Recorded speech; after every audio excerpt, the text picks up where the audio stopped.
They called themselves the Meridian Five, not because they owned the name, but because the name sounded precise and scientific, which mattered in 1906. Precision suggested modernity. Modernity drew crowds. They were not born together, and they did not begin as performers. Each came from work that demanded endurance rather than applause. Two were dock laborers. One had been a printer's apprentice. Another worked as a railway porter. The youngest had been a gymnastics instructor at a boys' school that quietly dismissed him after budget cuts. They met through chance and necessity, all of them displaced by the same city that promised opportunity and delivered instability. Their act emerged during lunch breaks and evenings, first as contests of balance and strength, then as rehearsed demonstrations. They discovered quickly that the public did not pay for brute force alone. People paid for impossibility, something that looked as though it should not be allowed by the laws of weight or bone.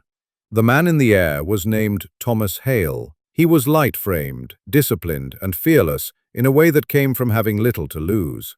He trained himself to jump not high, but cleanly. Clean lines mattered more than height. A split at the apex, arms flat, face controlled. No strain. Strain ruined the illusion.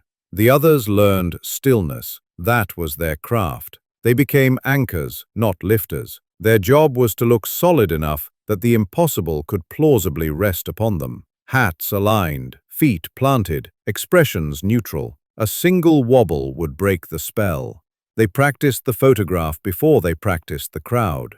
The platform was borrowed, then rebuilt, then disguised. Timing became ritual. The photographer counted under his breath. Thomas jumped. The city paused for a fraction of a second. They never claimed magic. They let people do that for them. By the time this image was taken, they were already nearing the end of their run. Cinema was arriving. Audiences were learning to distrust stillness. But for a few years, on wet streets and gray afternoons, they sold the idea that order and coordination could defeat gravity, if only briefly.